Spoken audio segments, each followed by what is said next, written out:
Hey everybody, Audacity here. Welcome back to the 11th episode of the Editor Cast featuring Rarin. A lot of people do not know that Rarin actually was an editor before he was a music producer, and when I found this out, I absolutely knew that I had to have him on the podcast. So that's what we're doing today. Please welcome Rarin.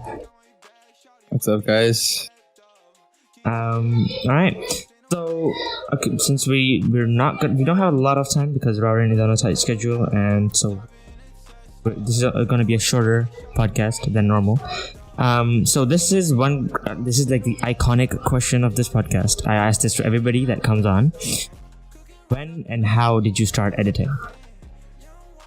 So I started editing like January, actually the same time I started this Rarin thing with the music.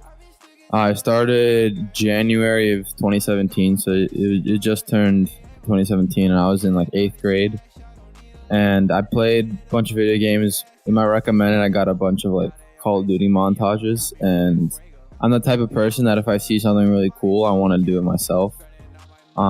So I thought those montages were really cool. I downloaded After Effects, and then I just kind of started teaching myself.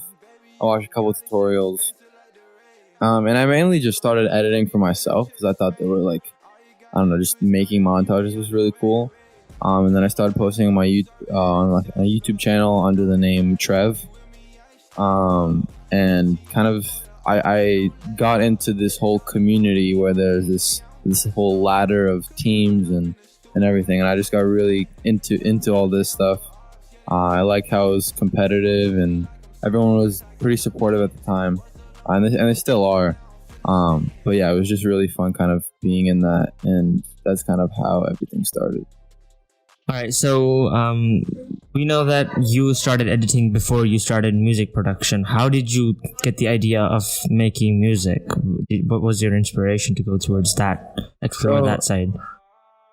So I mean, as a kid, I played piano for like 10 years. So I've had previous music experience, but I quit editing around the end of my freshman year in high school, and then so there was about like a 7-month period where I just wasn't really doing much in terms between music and editing. Like I wasn't doing either of those, and then I had a mic because I did YouTube videos for the editing. I did tutorials. I had a pretty decent mic, and I growing up, I never really had like a favorite artist I can kind of look to, or a favorite genre. I really kind of listened to anything. When I was in middle school, I listened to a lot of dubstep, kind of electronic music. And then later I got into rap and all that. So I really didn't have a specific style I liked. So I was just curious, and I felt like, why not kind of make music that I would listen to myself?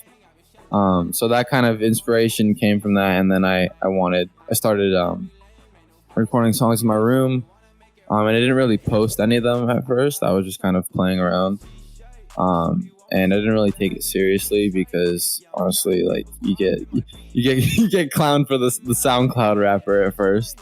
So I was just kind of doing it for myself, and kind of interestingly, I did it with the same motives behind my editing. Like I just thought it was cool to myself for like doing these things. Like the editing, I just like the idea of like making an edit and watching it again.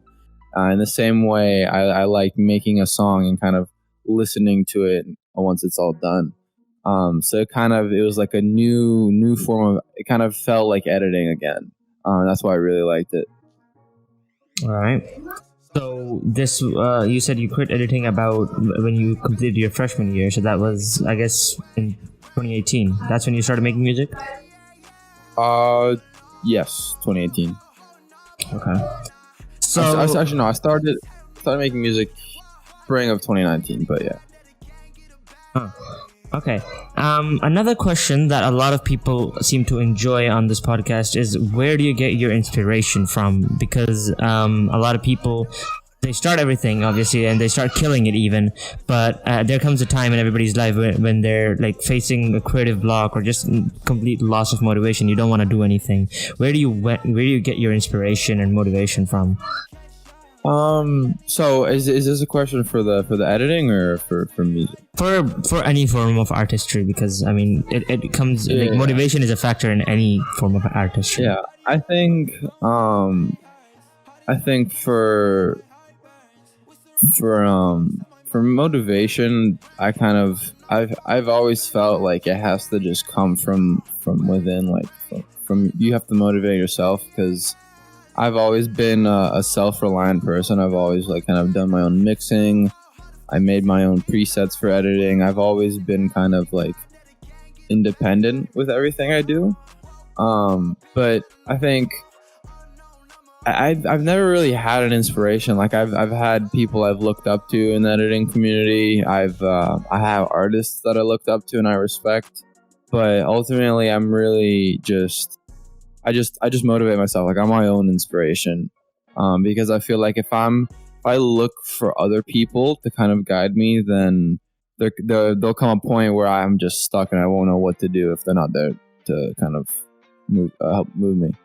All right, so like, okay, so how does this self motivation thing work? Like, if you're feeling unmotivated, what do you do to get you back up and running? Honestly, if I don't want to make music, like I'm not gonna force it. I'm the type of person that I just do it when I want to, and I think I know music's my passion, and I know that I definitely want to do this. Like I'm not doing it for any other reason other than to kind of make music and enjoy it. So if I'm like for a week, if I don't want to make music, I'm not gonna force it. I think it's important to kind of do things when you want to do them, especially when it's your passion, because if you end up forcing it, you're just gonna burn out. And I feel like editing, I did this a little too much, like with client work. That kind of brought me down. So as an editor, I really barely did any client work. I did stuff for free, and I just did it for fun. Like I did it only when I wanted to, and I feel like when you take breaks, I think that helps a lot with one's motivation, because if you force it and you just you hit the gas and kind of consistently do it like every day for a while, it starts to get old. So I think taking breaks is pretty important. All right. So do you're still in school or college or something? Yeah, I'm in my senior year of high school. All right. So okay, so you're going to school, and you're basically how much time do you put into music every single day, so to speak? I mean, it honestly depends. Now I'm kind of more on and off because my standards for music have gotten up so much, so I can't really just make a song in an hour and just be like, oh, that's good to drop. So kind of my process has been much more lengthy, I guess you can say. But actually recording, I'll probably spend 3 to 4 hours a week, but there's a lot to this music stuff that goes in other than recording music. There's like, promoting, kind of interacting with fans. I was setting up my Discord, which took a while. Just there's a lot that goes into it, which I feel like I haven't really measured, because I just kind of this is my passion. I kind of just, it's easy to get kind of lost in this and just do it for an extended period of time. So I feel like every day I probably do at least 2 to 3 hours related to music. And this has been, going on for almost 2 years. So yeah. All right, so ever since your music kind of blew up with the Fortnite community, have you felt any pressure because you're going to school, you're doing the music thing, you have a ton of fans now, and everybody expects something from you? Has there been any sort of pressure or like mental burden that you're going to disappoint people and something like that's going to happen? Not really. Honestly, like I'm excited that I got these fans, and I don't feel nervous because now I can kind of, I can show them what I can do. They can actually, like, there's actually a spotlight on me right now, because before I didn't have that. And it's, if I'm not stressing about, I don't need to drop a song. Like I can choose when I drop a song, you know what I mean? So if I don't have something I like, I can just wait until I get something. And me, I have at least 30 songs that I like and that are, good, like up to my standards. So I'm in a very good situation. I've been working really hard. So I've been ready for this moment for a while. So I'm not nervous at all, which is great. Right. So you do everything in your songs yourself, right? The production, the vocals, and the everything, like beats. I'm not sure on the music terms, but like, do you do everything yourself? Yeah. So I mean, I do most of my cover arts. I mix my music.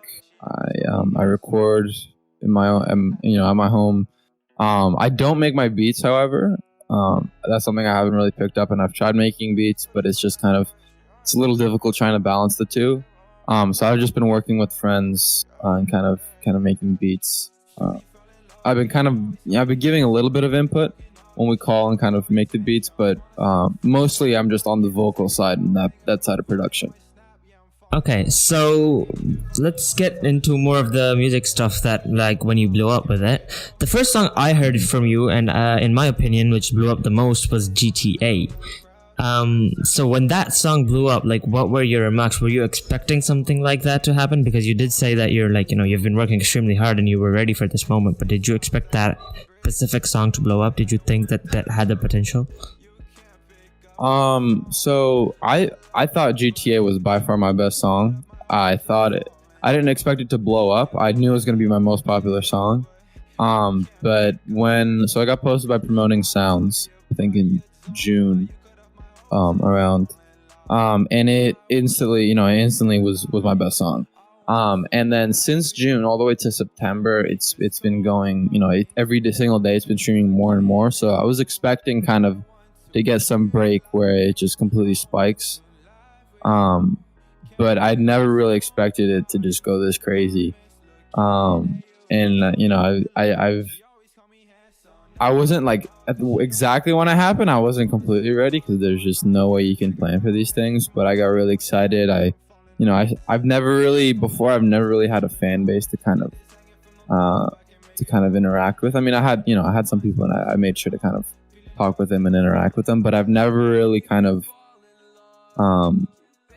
had the power to kind of inspire people and do anything like that. So I got really excited, making my Discord, doing the live streams from when my songs drop, and I just kind of really got into this mindset where it's like I can actually do this music stuff and people will kind of be there to support me. So yeah. Alright, so I've been following your Twitter for quite a while now, ever since I saw your first music, and then I saw YESSIR when it was coming out. And I followed you back then, before the release of YESSIR, when you were posting the teasers and stuff about it.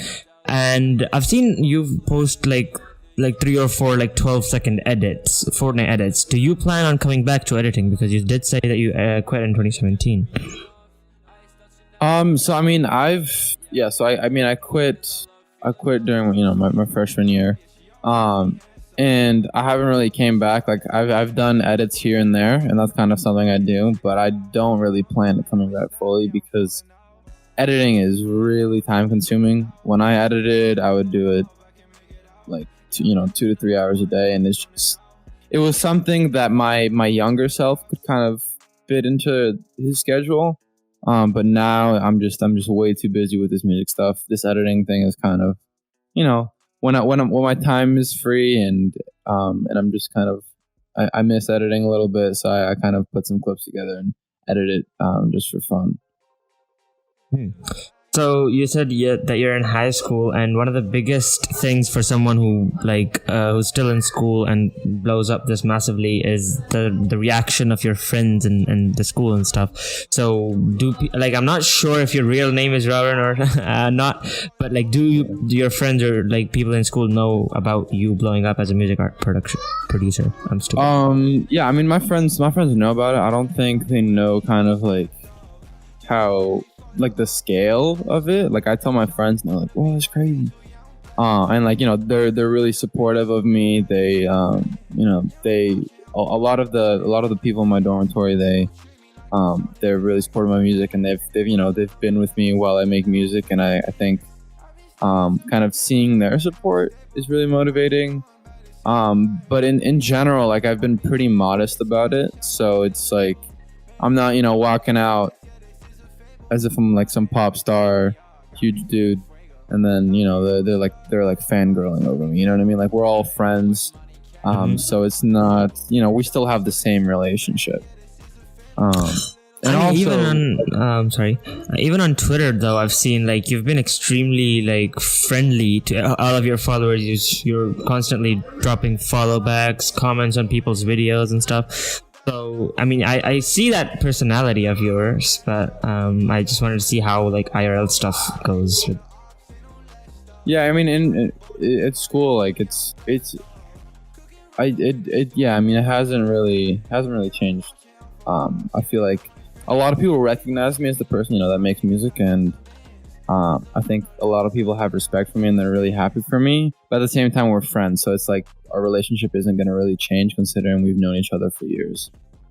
Okay, so has anybody recognized you like just completely randomly out on the street?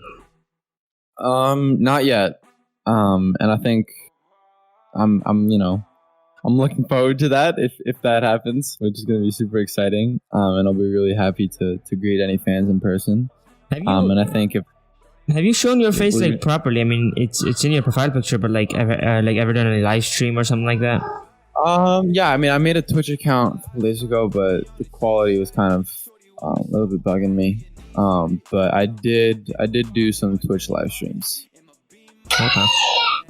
All right, so moving towards a bit of the viewer questions, I will come back to one of my some of my points at the end of this, but I saw some of the Twitter questions and they are pretty good, so I wanted to ask those beforehand. The first question I'm going to ask you is coming from Umar FN. He asks, how did you feel when pro Fortnite players started using your music in montages? So I think when they first started using me, like I just thought it was really cool because I used to be in the same communities, and I didn't really I never really expected, because I mean I was in the Call of Duty community, like the editing community, but I was also kind of with a bunch of Fortnite players, and I didn't really expect kind of music to kind of blow up in this scene, because I didn't realize that Fortnite was actually still. I didn't recognize this kind of creative side of Fortnite. So when it started coming up, I was just kind of really shocked, and I didn't really expect it, to be honest. And I messaged those players. I thanked them, and I think it's just really cool to see how just using music in Fortnite montages can just blow it up completely, and it's just really dope kind of seeing the fans I've gotten from it and kind of seeing how people look up to me, and yeah. All right, so next question comes from Ferdurux Designs. He asks, how was your music career throughout your life? What were the ups and downs of it? So honestly, my music career has been pretty short. Like I said, I played piano for 10 or so years, but that really wasn't a music career. I've just been kind of learning and taking lessons. But in terms of my music career, there wasn't really any downs. Like, obviously, there was a huge point where I just wasn't making any money from it, but I didn't really care. I mean, I still don't care if I don't make a lot of money. I've just been kind of my values to music have always stayed the same. So I've always enjoyed making music. And I always will. So that, I mean, honestly, there haven't really been any downs. I've always had fun with this stuff, and I'm just really looking forward to kind of continue making music and sharing it with everyone. All right. So next question comes by SK. He asks, I'm dropping some music, but I had the most trouble making a beat and finding a good flow to the song. How do you improve the flow of a song? Honestly, like, improving music in general, and this goes with anything else, it just comes with practice. And I know this kind of, people have probably heard this a lot, but if you practice a lot, you kind of you study yourself. You're able to kind of analyze what you're doing, and then you can improve that. And I know this works best because I've had absolutely no music training. Like all the kind of like the good quality that's seen in my music, that's all from practice. Like I could not sing when I started. I don't mean to kind of put myself down, but I genuinely, it was, I came from a place where the music, like I came a long way from my music, and my improvement came from a lot of hard work. And I think there's no real shortcuts to this music stuff, and just in anything in life, you need to sit down and kind of just grind through it, because hard work is the answer to pretty much everything that's troubling someone and to something that they want to improve in. I mean, obviously, experience is the best teacher. We've heard that sometime in our lives. So practicing what you love. I mean, obviously, if you're passionate for something, like you said, it doesn't matter if you're making money or if there's any ups to it. You're just passionate for something, and you love spending time doing it. That's what happens with me with editing too. So yeah. Zaint YT asks, I know most people only know him for his good music, but it would be a good question to make use of about what inspired him to start both editing and music, and how he gets his motivation, which is sort of what I already asked.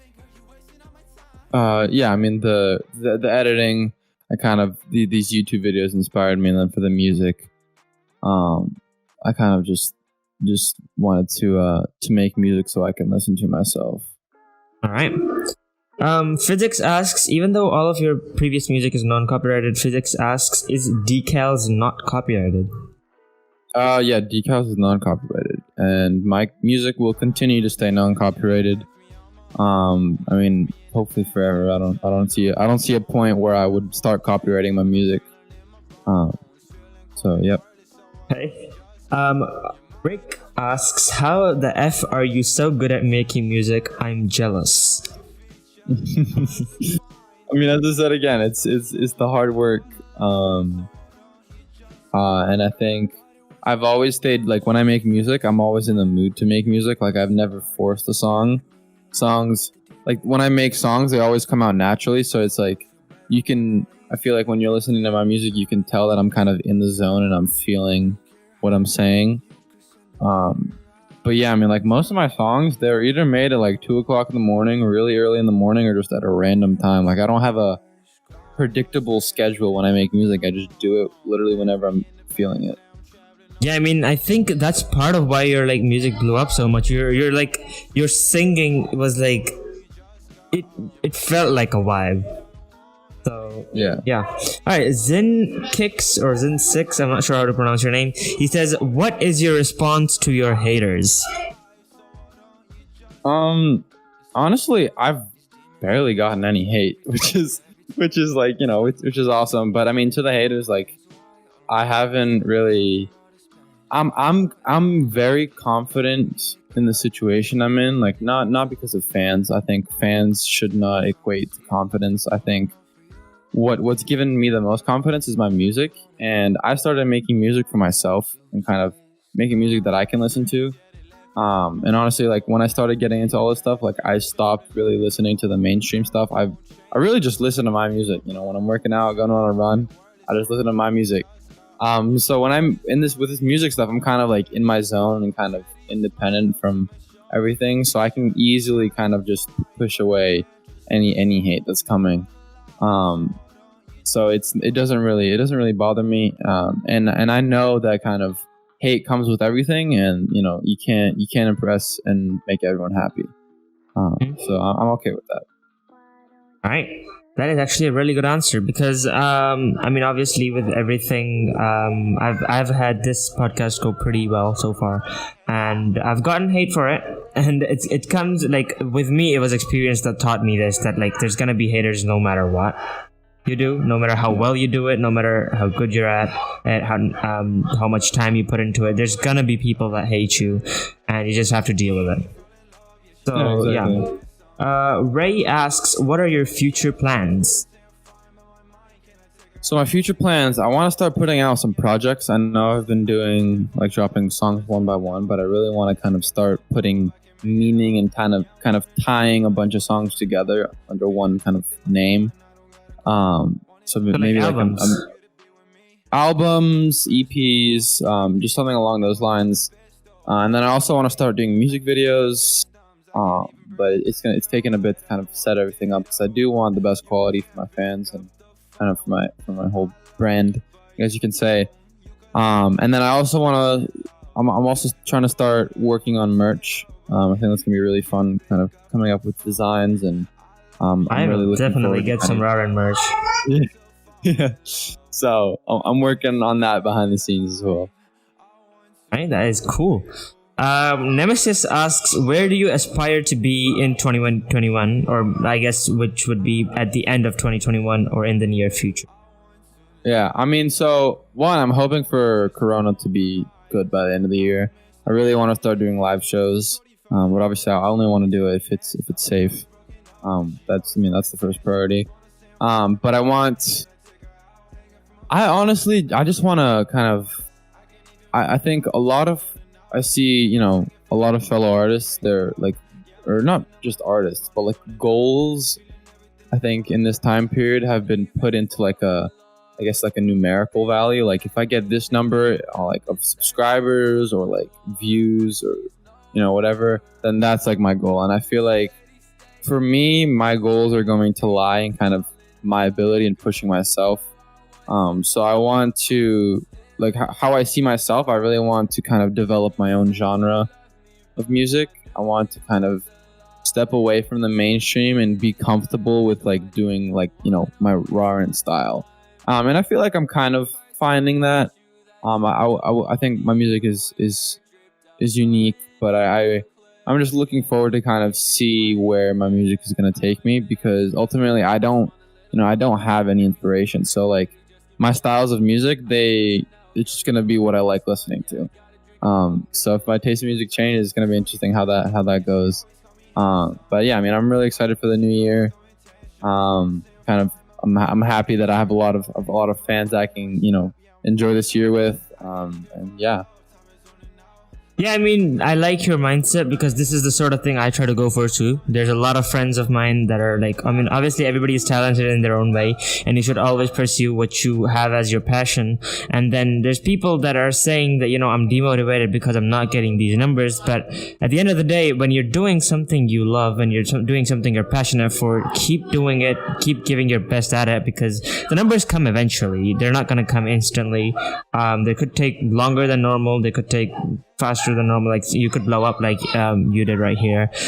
Some people, like I know a YouTuber that took like 10 years to get 1 million subs, but that was his passion, so he kept doing it. So numbers come with your work, but if you depend on numbers to do your work, then you're not really passionate for what you're doing. So yeah, exactly. Yeah, I like that. And I think you have to be confident that things will work out, because if you don't have hope and confidence, then nothing's really going to turn out of it.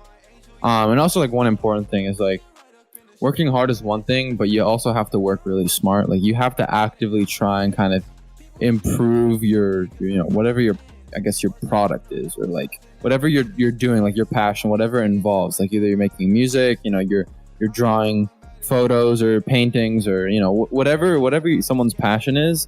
I feel like they have to actively try and improve that, because if you're just quote unquote working hard and you're not really kind of, I guess, working smart, then this whole time period of kind of until success and all that, it can take a lot longer.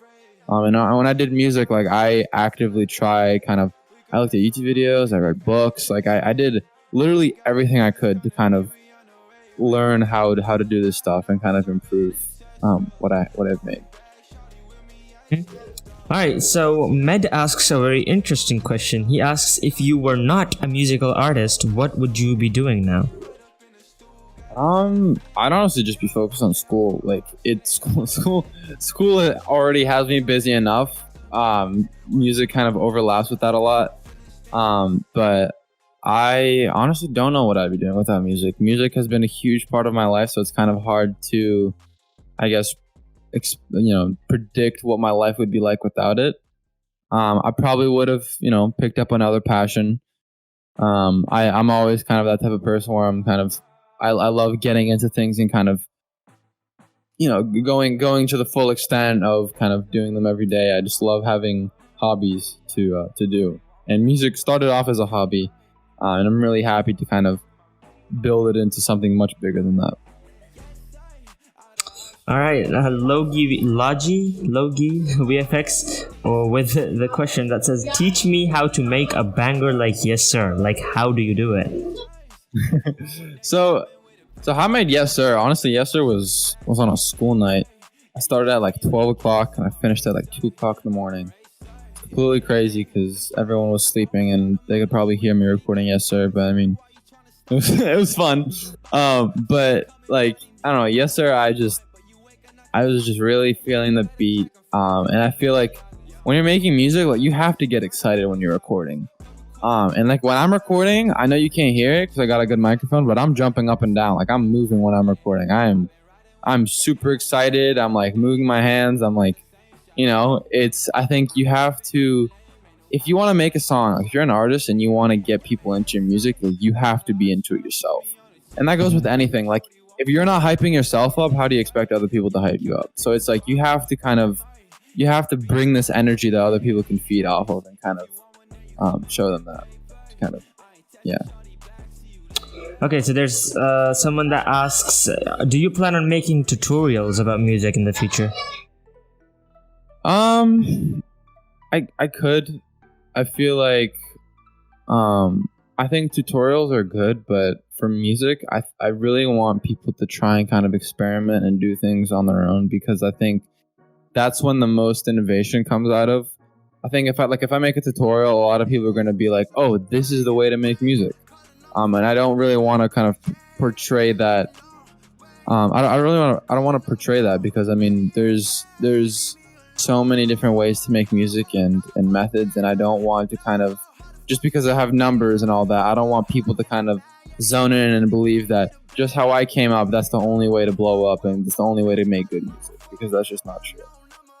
But I mean, I'm always down to kind of give people advice, show them how to mix music. I've always been that type of person that's been willing to kind of share, how I do things and all that. But I don't want to make a tutorial and kind of put a name on how to make music and all that.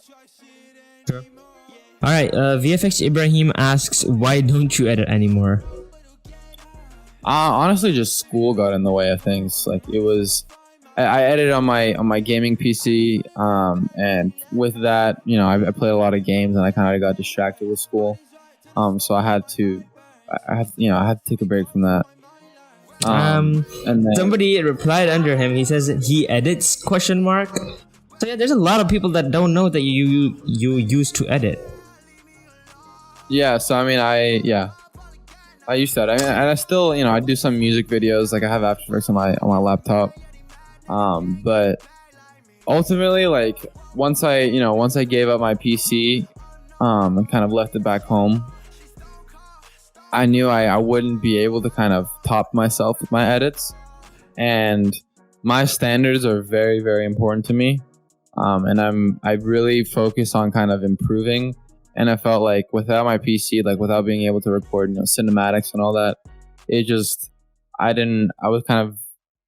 didn't want to kind of be that person that fell off, that kind of got worse as time went on, just because I didn't have my PC. So I just kind of felt like it'd be good if I just ended there, because I wouldn't be able to edit as much, and I feel like editing would have been much harder. And I did some edits on my Mac, but obviously they're not to the same degree of quality. All right. Sur Zod, I'm not sure how to say your name, but I'm gonna try my best. Sur Zod asks, if you could choose one person to blow up alongside you, who would it be and why? Honestly, I think my producer Ross, he's a really dope guy. He's super nice.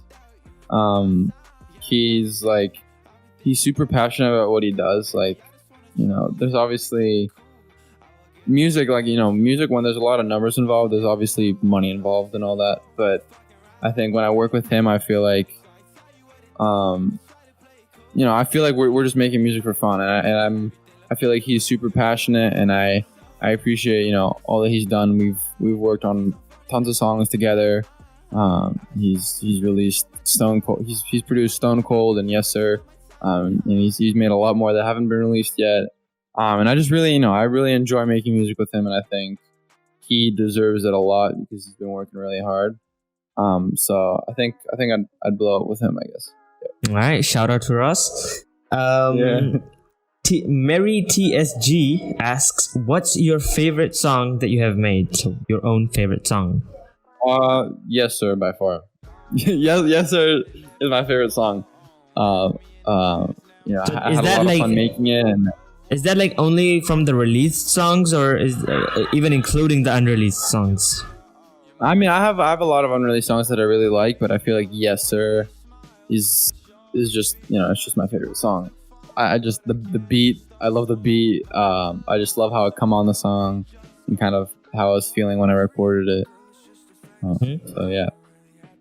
I mean, I think 12 a.m. to 2 a.m., like you said, is inspirations are an all-time high for some reason at that time. Like even as myself as an artist, when I'm editing at that time, I'm way more efficient and like better. I feel like I don't know what it is with that time. Yeah, I mean, like honestly, time's never really like. For example, when I made The Weeknd, I made that song at like 4 o'clock in the morning. Like I woke up and I was just like, I'm gonna make a song. So it's like for me, honestly, the times never really had an effect on me. But yeah, I feel like later at night, kind of you're by yourself and you can kind of zone in and focus on what you want to do. All right, Derp 8K asks, how many songs have you scrapped, if any? Easily over 100. I've scrapped. I've had to like delete my whole drive because I had too many songs on it, like twice. So I've easily deleted like at least 100, maybe even 200 songs.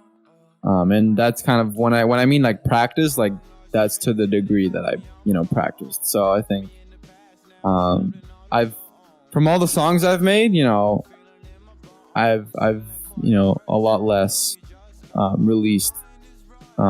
But yeah, a lot goes kind of behind the scenes. Wait, so that seems like that. I mean, like 100 plus seems like you have really high standards. Yeah, like really, really high standards. Has like any of your friends have any of your friends ever told you that like you have really high standards, or that maybe isn't like this song wasn't that bad? Why did you scrap it? Have you ever gotten that? Yeah, I've scrapped some songs that a lot of people liked. But a lot of the scrapping kind of really came when I was picking up music and just really improving and getting, the basics down. And I feel like, honestly, my music hasn't really been like, I think GTA was the first song where I was like, all right, that's a good song. And I think before GTA, I didn't really have this confidence, and I'd hear beat and then I would just kind of, I'd record the song and I just didn't really like it. But I think honestly now I can hear a beat and I can envision the song, and like I pretty much get it every time. And I rarely scrap now because I'm really in the zone and I know what sound and how I want to come off on the beat. So I know I have a very clear vision now, and I'm able to kind of do that.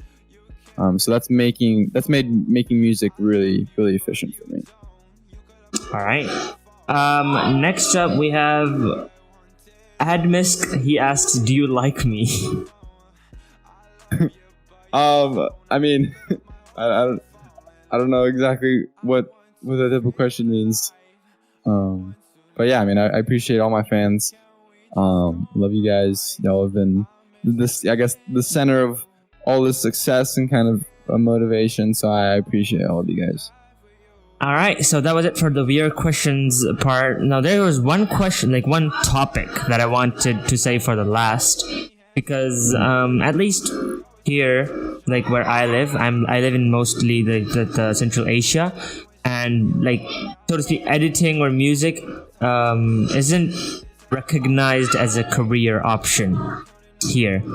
and I'm only 16. I've edited I've been editing for a year and a half, and I want to pursue this as a career, but my family doesn't recognize this as something that you could do for your whole life. Have you ever had some problem of this sort where your family didn't support you, or they thought that this was just a hobby and could not be carried on, become like a career or something? I think no. I mean, my family's always been supportive of me, and I'm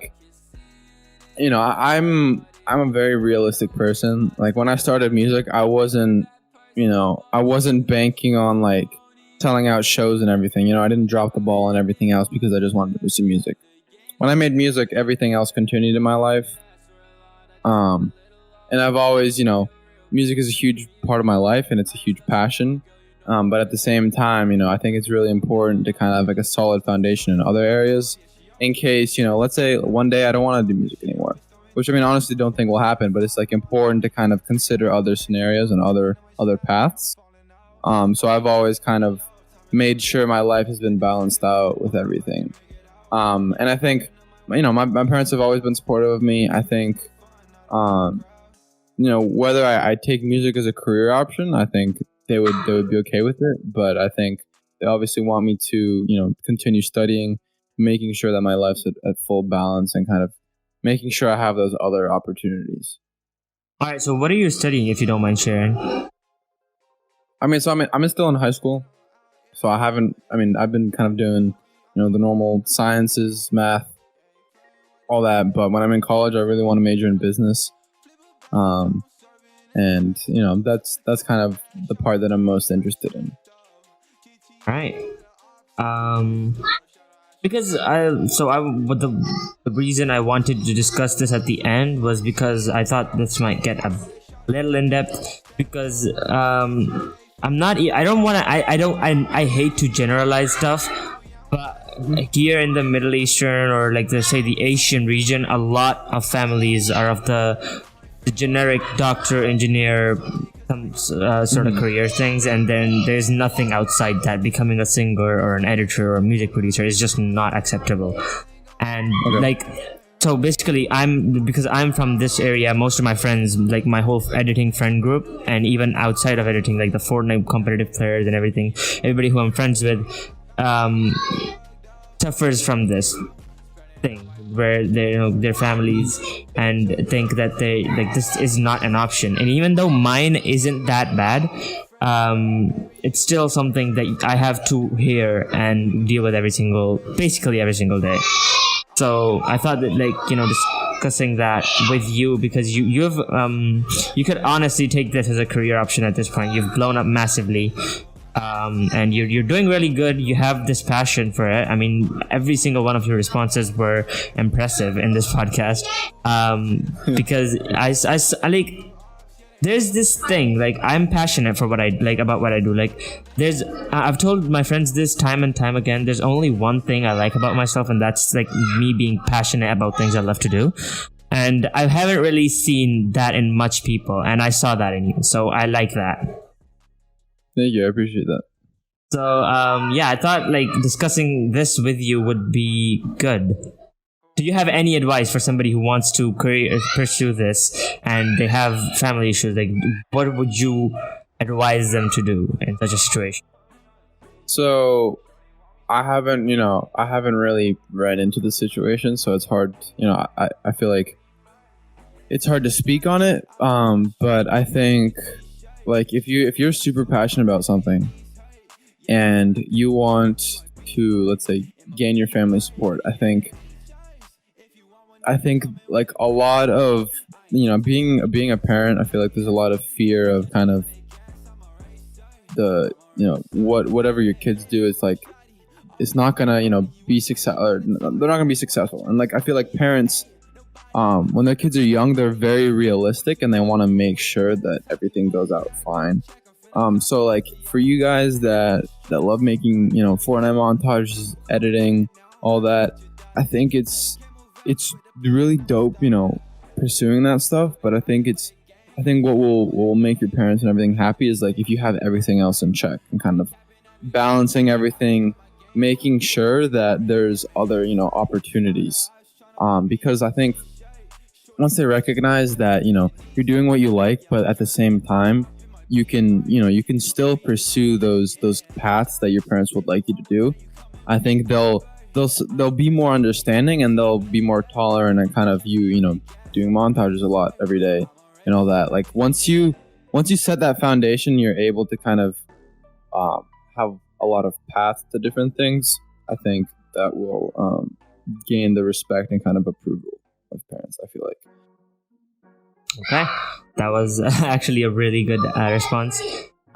So that will be the end of the podcast today. As I said, this will be a short one because Rarin is on a tight schedule, and we did kind of mess up the initial recording times.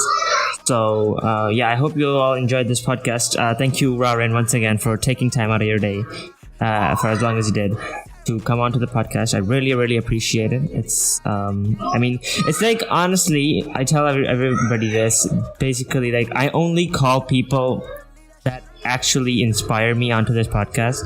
Like, I only want those people, and it's this is why I'm so happy that this podcast has been successful, because it's giving me the opportunity to talk to people that inspire me and ask them how they deal with certain stuff in their lives, so I can learn from their experiences. So, I'm really thankful that you agreed to come on and took time out of your day and your schedule. So of course, I'm glad I could be here. Thank you for having me.